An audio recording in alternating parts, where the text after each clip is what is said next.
Boker Tov, Yom Tov, Zarim Tovim, and Laila Tov. Good morning, good day, good afternoon, good evening. Chadutha. May joy be abundant within you today. This is Carrie, and I'm going to speak from my heart. It's been a while.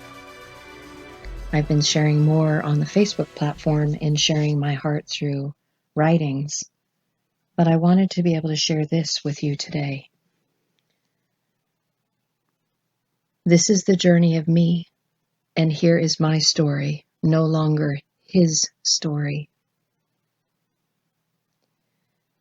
The languages of light, love, love, light, as light being masculine and love being feminine, have done something remarkable. Just recently, they became so much more than a 2D expression of linear time-space, as space-time is now being revealed. Words within words, spiral upon spiral, drawing upward, outward through the expanse of my heart. This beautiful cosmic dance that is not truly definable by any one, let alone many, English words. So I will share a story instead. Setting my intention inward, meditating on the word ruka, which you would know as spirit in English, through the perspective of masculine, feminine, I see the cosmic dance. Oh my, words fail me, but the heart knows, sees, feels. When tuning into the sacred space of the heart, where light authority dwells, I feel the union, the marriage within. I see the caress, hand to cheek. I feel the lover's touch. I hear the ineffable words of two as one. I've entered into the intimate chamber of love, where the two twine together in ecstasy. I now see why Shlomo, who you would know as Solomon, wrote the love story of within. You would know this as the Song of Solomon. It wasn't his story. It is the now moment of recognition of the lovers having waited to unite, literally waiting upon my journey taken within, his journey taken within, to work out the shadow through love. The pure bliss, discovery of the intimate union after having been separated in the four quadrants, below, above, past, future. They were waiting for me so we could become one heart, as completed, whole, one. As Ruka became a part of me, the spirit breath, the awareness of all that is of the unseen but experienced, I became acutely aware of my poor and destitute state of separation, really that of my own doing. It undid me. I couldn't even raise my head, let alone my heart. As I connected to my heart, the vast space of the abyss, there was so much darkness, so much pain, suffering, that I didn't allow anyone to see, let alone for me to look at. What shame, what guilt, what absolute despair. My inner child said, "Let me out." But I, in my sophistication, said, "Never. I will throw away the key and keep you behind the lock." Until the mother took pity upon me, and through her loving kindness said, "Let me see." Oh, the wretched me! As the one who had it all together, my knees began to tremble as well as my lower lip, and I said, "I cannot bear you to bring your light. As you may reject me, I feel so unclean. I do not feel worthy of the light of oneness. Can't you see? I'm hopeless. I fear the light as I cannot bear rejection one more time. It is I that fears the death of all that is me." It was of the gentle nature of Ruka, the mother of all living, as she took my hand, comforting me as I faced my dark shadows. She lent me her light until they emerged as one. Each chamber had to be explored. Each chamber of my heart had to be swept clean. And when I couldn't take the pain, she turned up the light so that I could see and not be so afraid of my dark. She didn't judge or condemn, as she was accustomed to waiting in the dark. She is full of light that isn't seen. It is perceived. It is felt. It is only known through experience.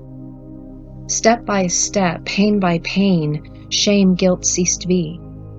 Every moment that brought the sting of death decreased as we continued to hunt the shadows. Some were big and some were small, but they all did the same thing as the light appeared. They hid through justification. Justification was as big as they come, striding around like a badge of honor. It refused the light, time after time, as shame, guilt hid behind. But through the gentle caress of Mother's light, that giant that was striding around began to shrink. It was such wonderment to behold. The fortress of justification, the highways, the high walls, and the viewing towers, the moat of suffering wide and deep, it just simply faded away. I said, how can this be? This tower, tall and strong, fortified and solidified, how could it just no longer stand? Funny thing about the heart. The posture is love. It is only justification that tries to bend the will of that which is and always will be. When the light of the dark mother begins to shine, no amount of will of egoic mind can stay standing. This deep water of love that seeks to consume all will not be thwarted. It cannot be. She is love. There is no shadow within her. It only appears that way as she stays cloaked in darkness until one steps into her palace of authority. It is then she sheds her cloak of dark night in order to reveal her light. She is Lila. Hallel. She is the mother of all living. She is the light obscured in the hidden place of the dark. She sees. Do you see her? Funny thing about the dark night, light day. She never tires, never slumbers, is always vigilant. She may be dormant for many years, but do not confuse that as sleep. Awareness is and forever will be. She waits. She stands at the door and knocks. One perceives that it is from the outside that it is heard, felt, this knocking as it begins the awakening out of its slumber. It's perception that fools. She stands on the inside, waiting with anticipation for the knock on the door of the Holy of Holies within. When all the outside world failed me, when the external seeking of the journalistic questions never satisfied the basics of who, why, when, where, how, as exhaustion overtook me and I felt like life had failed me, this is when she began to stir. She called to me. In my perceived defeat, in the depth of my despair. It is in the self-reply, "Oh, Jacob, you worm, how can I ever arise?" And the gentle voice responds, "Oh, it is not you. It is I that will arise with you, as you." And then her light began to become as mine, undetected. In that moment of the perceived knocking, while at the end of my rope, with nowhere else to turn as the fire had become too much, I began to hear that still small voice. Her hand appeared as mine, and the door opened up. The door that once had a key held by the hand that said, Never. I stepped into utter darkness, the silence of the memories of despair. She is death that brings forth the light of love. And as being scared of death, she was aware of the common misconception of who she is perceived to be. It did not alter or delay her aim. She had long since cared about my own perceptions of her. She was determined to bring forth, to the light of the day, the revealing of me. She brought the mirror to show me the demons, the swine that I had created within. One by one, the parade went by and the horrors turned into beauty.